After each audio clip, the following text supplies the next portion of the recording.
बिस्मिल्लाहिर्रहमानिर्रहीम।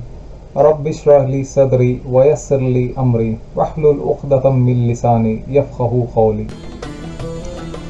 अस्सलामु अलैकुम वरहमतुल्लाहि वबरकातुहू। मैं आप लोगों का दोस्त यार सैयद मोइनुद्दीन इब्न समीउल्लाह अबू इफ़रा मरियम तो लोगों का साइंस वर्सेस साइंस चैनल में खुशामदीद है। आप लोगों के सामने कुछ एक ज़रूरी बात लेकर आया हूँ। खैर वैसे तो मुझे आप लोगों के सामने आए हुए करीब साल डेढ़ साल हो गए। पिछले रमज़ान में मैंने बात करी थी। इस बार भी रमज़ान और कुछ तरावी के ताल्लुक़ से आप लोगों के सामने एक टॉपिक लेकर आया हूँ। बहरहाल टॉपिक कंटिन्यू करूँगा मैं। मौजू पे बात करने से पहले आप सभी को रमज़ान करीम। बहुत डिले करके मैं आप लोगों को मुबारकबाद दे रहा हूँ, उसके लिए मैं माज़रत चाहता हूँ। बाकी जो टॉपिक है थोड़ा सा संगीन भी है और हम लोगों को थोड़ा बहुत ही सोच समझ के भी चलना पड़ेगा कि क्या हमें इस टॉपिक को सीरियस लेना है या फिर ऐसे ही ज़िंदगी गुजारना है। जबकि मैंने पिछले बार रमज़ान में भी आप लोगों के सामने यही चीज़ पर जिक्र किया था कुरान शरीफ के ताल्लुक़ से। खैर आज भी मैं उसी टॉपिक पे बात करना चाहता हूँ। छोटी सी बात है और उम्मीद करता हूँ कि आप लोगों तक ये बात मैं अच्छे तरीके से पहुँचाने की पूरी कोशिश करूँ। बात दरअसल ये है कि मैं ऐसे ही अभी रिसेंटली मैंने सही बुखारी की पूरी किताब ख़त्म करी थी। वॉल्यूम मेरे ख्याल से 5th वॉल्यूम है और पहली किताब मैंने पूरी ख़त्म करी अल्हम्दुलिल्लाह। 2230 या 30-31 या फिर इसके आसपास कुछ हदीसें हैं। अल्हम्दुलिल्लाह बहुत अल्लाह सुब्हानहू तआला के फजलो करम से बहुत ज़्यादा नॉलेज गेन करने का मौका मिला। और साथ ही साथ कुछ हदीसें मुझे बहुत अच्छी लगी, बहुत दिल को भी छुई। और एक बहुत अच्छी हदीस जो मुझे दिल को लगी वो अभी रिसेंटली वो कुरान शरीफ के ताल्लुक़ से ही है। और उसमें एक हदीस है जिसमें उमर रज़ियल्लाहु ताला अन्हु और एक और सहाबी जिनका नाम है हिशाम, मुझे पूरा नाम याद नहीं आ रहा है, उनका नाम है हिशाम रज़ियल्लाहु ताला अन्हु। वो सूरह फुरक़ान की तिलावत कर रहे थे तो पीछे उमर रज़ियल्लाहु ताला अन्हु खड़े थे नमाज में और वो कुछ अलग अलग अंदाज में कुरान शरीफ की तिलावत कर रहे थे, मतलब क़िरात कर रहे थे। तो उमर रज़ियल्लाहु ताला अन्हु फरमाते हैं कि उनको नमाज के दौरान ही इतना गुस्सा आया कि वो अभी के अभी जाके उनको हिशाम रज़ियल्लाहु ताला अन्हु को दबोच लें सलात के दरमियान में ही। और फिर उन्होंने अपने गुस्से को काबू में किया। खैर बहरहाल दुनिया पूरी जानती है उमर रज़ियल्लाहु ताला अन्हु का रुतबा और उनका गर्म मिजाज। तो नमाज ख़त्म होने के बाद सलात ख़त्म होने के बाद उन्होंने अपनी चादर से हिशाम रज़ियल्लाहु ताला अन्हु को दबोचा। वो पता अल्लाह आलम उन्होंने कितने प्यार से फिर कितने गुस्से से उनको दबोचा। फिर आप सल्लल्लाहु अलैहि वसल्लम के पास लेकर गया और कहने लगे कि ये कह रहे हैं कि ये तरीक़ा आपने सिखाया है और लेकिन मुझे तो अलग तरीके से आपने सिखाया। तो आप सल्लल्लाहु अलैहि वसल्लम फरमाते हैं कि ठीक है पहले उनको छोड़ो। फिर जो आयत आप पढ़ रहे थे उसको दोहराव करके आप सल्लल्लाहु अलैहि वसल्लम ने हिशाम रज़ियल्लाहु ताला अन्हु को कहा।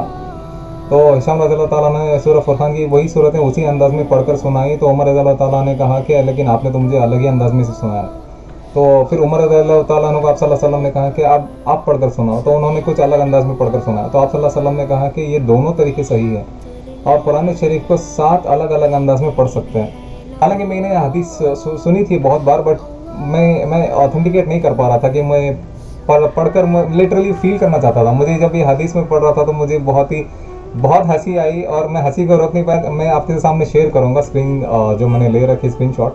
आप पढ़ेंगे तो आपको भी हंसी आएगी और साथ ही साथ एक कंसर्न उसमें नज़र आएगा कि आप थोड़ा सा बैठ जाइए, उस दौर में जाने की कोशिश करिए और सोचिए कि कैसा रहा होगा। मतलब एक तो है थोड़ा सा फ़नी है but at the same time उनका कंसर्न देखिए। उमर रज़ियल्लाहु ताला अन्हु वो अशरतुल मुबश्शरा में आते हैं, शुमाल किए जाते हैं, लेकिन फिर भी उनका कंसर्न देखिए कि हाउ कम कि मुझे नहीं सिखाया गया इतने खूबसूरत अंदाज से पढ़ने का, सिर्फ इनको सिखाया गया।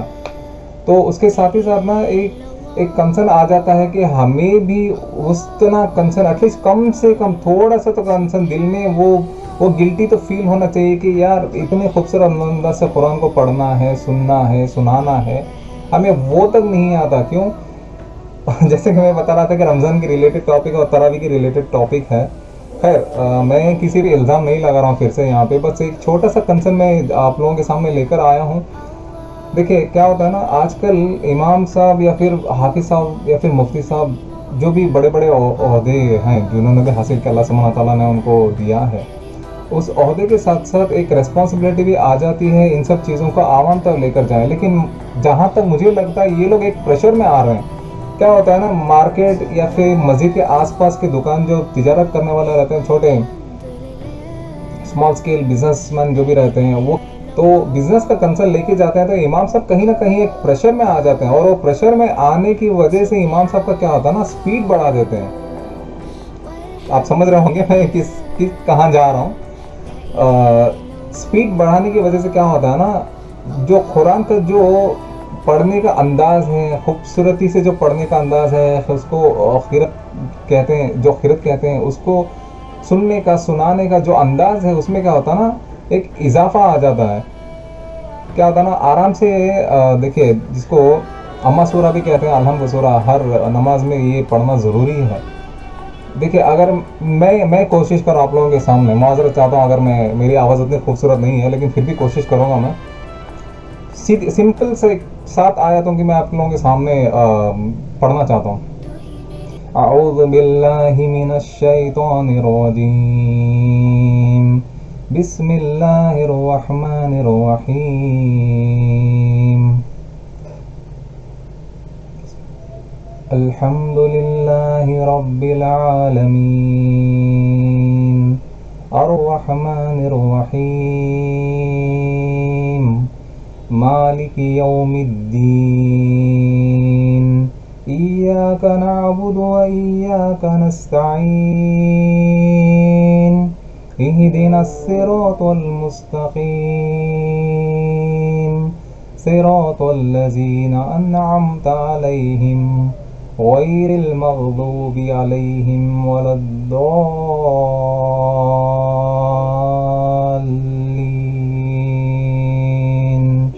आमीन।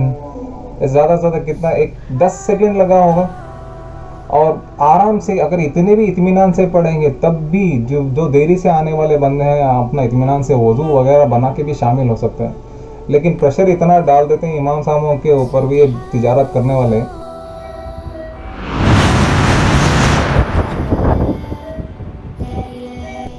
कि वज़ू बनाने तक एक पूरी रकात ख़त्म हो जाती है। अल्लाह अकबर, मैं झूठ नहीं बता रहा हूँ, मैं ये आंखों देखी, ये जो सारी चीज़ें मैं आपको बता रहा हूँ, ये एक पर्सनल एक्सपीरियंस है। मैं कभी कभी सोचता हूँ कि हमारे दौर में ये हाल है, हमारे आने वाले बच्चों में आप सल्लल्लाहु अलैहि वसल्लम की मुझे वो भी हदीस याद आती है कई बार, स्पेशली रमज़ान में मुझे वो वाली हदीस याद आती थी कि क़यामत के नज़दीक कुरान को अल्लाह सुब्हानहू व तआला दिलों से मिटा देगा। कहने का मतलब है जो कुरान को जो हिफ्ज़ करते हैं, जानते हैं, उलमाओं को दुनिया से उठा लेने के ज़रिए से, और साथ ही साथ मुझे लगता है उसमें ये भी चीज़ शामिल है। मुझे लगता है, मैं कोई दलील नहीं दे रहा हूँ, ये मेरा पर्सनल, मैं आपको बता रहा हूँ, ये मेरा पर्सनल टॉक मैं आपके सामने रख रहा हूँ। ऐसा लगता है जिस तरीके से इमाम साहब पढ़ते हैं ना, शुरुआत में सिर्फ एक ही चीज़ समझ में आती है और आखिर में 2 चीज़ समझ में आती है। सबसे पहली बात तो अल्हम्दुलिल्लाह रब्बिल आलमीन अर्रहमानिर रहीम मालिकि यौमिद्दीन, इय्याका नस्तईन इहदिनस सिरातल मुस्तक़ीम गैरिल मग़दूबि अलैहिम वलद्दाल्लीन। एक तो ज़ालिन समझ में आता है, और दूसरा तशहुद में पूरा अपना दुआओं को पूरा ख़त्म करने के बाद अस्सलामु अलैकुम वरहमतुल्लाह, अस्सलामु अलैकुम वरहमतुल्लाह। बस ये 2 या 3 चीज़ें। आने वाली जनरेशन अगर मेरे ख्याल से अगर जवाब देगी ना कि नहीं हम कभी सुना करते थे, हमको हमारे बुज़ुर्ग वगैरह जो कहते थे कि ऐसा कुछ था, ऐसी कुछ आयत थी, बस इतना ही याद रह जाएगा मेरे ख्याल से, अल्हम्दुलिल्लाह रब्बिल आलमीन, और आखिर में कहते थे दौलीन, और उसके बाद कहते थे अस्सलामु अलैकुम वाले अस्सलामु अलैकुम। बस ये 2 ही चीज़ें शायद मुझे लगता है आने वाली जनरेशन इसी चीज़ पे बात करेगी ऐसे। खैर बहरहाल मेरा कहने का मतलब ये था कि ये हदीस को जब आप पढ़ेंगे, मैं शेयर करूँगा स्क्रीन में इंशाल्लाह, बहुत अच्छी है, आप थोड़ा गौर फरमाइए। और साथ ही साथ मैं जो भी तिजारत करने वाले या फिर जो भी आसपास के मोहल्ले वाले जो भी इमाम साहबों पर ऐसा प्रेशर डालते हैं कि थोड़ा जल्दी पढ़ा दीजिए, बिज़नेस का मामला है, बाकी वगैरह, खैर अल्लाह आलम।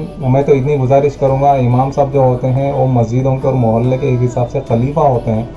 आप अपना दबदबा बनाएं और आवाम को समझाएं कि इतनी तेज़ी से, बुलेट ट्रेन से भी ज़्यादा, मुझे लगता है बुलेट ट्रेन भी पीछे हो गई आजकल, जितनी तेज़ी से हम लोग खिरत पढ़ते हैं कुरान की, अस्तगफिरुल्लाह अस्तगफिरुल्लाह, अल्लाहु अकबर अल्लाहु अकबर।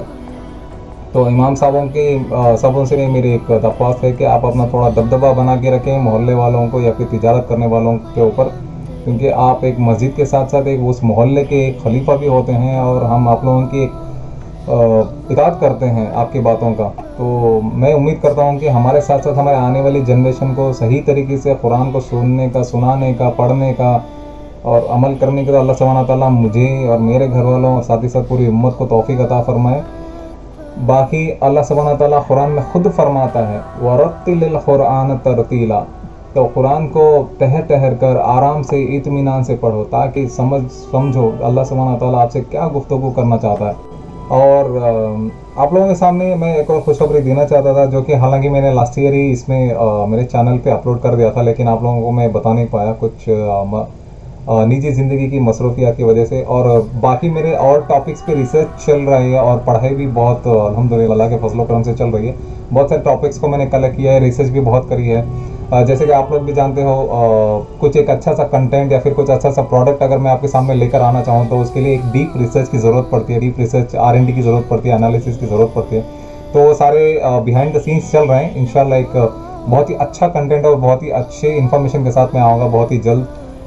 लेकिन तब तक के लिए मुझे थोड़ा सा वक्त चाहिए और उसके लिए भी मैं फिर से आप लोगों से एक बार माजरत चाहता हूँ। जैसे कि मैंने बताया खुशखबरी का जो सीन है वो मैंने पिछली साल डाल दिया था। 114 जो कुरान के पूरे सूरे हैं वो एक कंपाइल करके मैंने फोल्डर में डाल दिया है, इंफॉर्मेटिव वीडियोस करके। जब आप मेरे चैनल पे जाओगे तो आपको मिल जाएगा वो सारा। लेकिन इसमें ख़ास बात ये है कि नॉर्मली क्या करते हैं लोग, किसी एक फेवरेट इमाम साहब की या फिर कीरत को डाल के फोल्डर में पूरे 114 सूरे कंपाइल करके, मतलब पूरा का कंप्लीट का कुरान कंपाइल करके डालते हैं, बेस्ट रिसाइटेशन ऑफ द कारी या फिर इमाम सो करके एक्सेट्रा। लेकिन मैंने क्या किया है, इसको एक अलग तरीके से आप लोगों के सामने पेश करने की कोशिश करी है ताकि आप लोगों को भी एक अच्छा हो। और जैसे कि मैंने हदीस आप लोगों के सामने पहले ही बयान कर दी थी, उसके ज़रिए से कि 7 अलग अलग अंदाज में या फिर कितनी खूबसूरती से किरत की जा सकती है कुरान शरीफ की, और सुनने में भी कितना अच्छा लगता है, मतलब कानों को, दिल को सुकून पहुंचता है। तो इसी वजह से मैंने क्या किया, अलहम के सूरे से लेकर सूरे नास तक मुख्तलिफ मुल्क के मुख्तलिफ क़ारियों को सुनकर, पर्सनली मैंने सुनकर, हर एक एक सूरे को सुनकर अलग अलग अंदाज में जो पढ़ रहे हैं, और साथ ही साथ मैंने पूरी कोशिश करी है कि मैक्सिमम लैंग्वेजेस का ट्रांसलेशन भी उसमें इंक्लूडेड हो। मतलब हर वीडियो में एक अलग लैंग्वेज और अलग क़ारी और अलग मुल्क से उनका ताल्लुक़ हो, ताकि हो सकता है आपके भी इसमें फेवरेट कोई क़ारी उसमें आपको मिल जाए। मुझे तो अल्हम्दुलिल्लाह पूरे के पूरे बहुत खूबसूरत अंदाज में पढ़ने वाले क़ारी जो मिले उनको मैंने कंपाइल करके एक एक अलग अलग सूरे के हिसाब से आप अफ्रीका, एशिया, यूरोप, बाकी और भी अलग अलग ममालिकों से बिलोंग करते हुए क़ारियों को मैंने डाल रखा है। बट उम्मीद करता हूँ कि आप देखेंगे और सुनिए। अगर आप नहीं पढ़ पा रहे किसी वजह से, खुदा ना करे कि किसी को ऐसा मौका ये करे, नसीब ना हो कि उनको कुरान ना पढ़ने का ऐसा वक्त आए, अल्लाह माफ़ करे, लेकिन फिर भी हो जाता है कभी कभी दिन में किसी अलग चीज़ की या फिर घर के कामों की वजह से, बाहर के कामों की वजह से, तिजारत की वजह से अगर आप मसरूफ़ हैं तो ये मेरे फोल्डर में आप जाकर सुनिए। आपको बहुत ही अलग ही एक्सपीरियंस मिलेगा कुरान को सुनने के। और साथ ही साथ अगर तर्जुमा पढ़ना चाहते हैं तो हो सकता है उसमें तमिल और हिंदी, इंग्लिश, यहाँ तक कि मलेशिया और इंडोनेशिया, ऐसी लैंग्वेजेस का भी जो ट्रांसलेशन है कुछ सूराज में मैंने वो भी डाल रखी है अल्हम्दुलिल्लाह। मैक्सिमम मैंने कोशिश करी है कि जो लोग अलग अलग ज़बान इस्तेमाल करते हैं बात करने के लिए और जिस ज़बान में वो समझते हैं कुरान को, उसका ट्रांसलेशन भी उसमें शामिल किए हुए वीडियोस को ढूंढकर मैंने चुनकर एक फोल्डर बनाया है। और उम्मीद करता हूँ कि ये पूरा इस बार का ये जो कुरान मैंने कंपाइल किया है वो आपको बहुत पसंद आएगा। जज़ाकुमुल्लाह खैरन। तो बस इसी के साथ मैं आप लोगों से अलविदा लेना चाहता हूँ। खैर वीडियो कुछ ज़्यादा ही लंबा हो गया मैं इसके लिए भी माज़रत चाहता हूँ। बट उम्मीद है आप लोग ये मेरी बात को थोड़ा और फरमाएंगे और साथ ही साथ आपकी आने वाली जनरेशन या फिर आने वाले नस्लों को कुरान को पढ़ने, कहने, सुनने से ज़्यादा अमल करने की तौफीक की दुआ करेंगे। और साथ ही साथ हम अपने ऊपर ज़्यादा से ज़्यादा अमल करें ताकि इमामों के ऊपर प्रेशर ना डालें कि इतनी तेज़ी से और इतनी मज़ीद तेज़ी से पढ़ने लग जाएंगे कि हमें कुछ समझ भी नहीं है। फ़ायदा क्या है, नमाज आराम से खड़े होकर इत्मीनान से पढ़ने का एक यही तो एक मौका है, साल में 11 महीने तो खाना पीना इसी में निकल जाता है, एक महीना हम तसल्ली से नमाज भी नहीं पढ़ सकते बुलेट ट्रेन की स्पीड से आयतों को सुनना।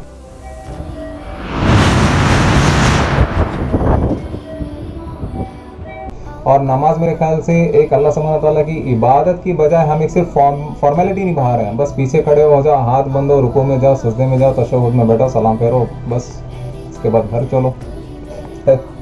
मैं आप सब लोगों से अलविदा लेना चाहता हूँ। अस्सलामु अलैकुम वरहमतुल्लाहि वबरकातुहू।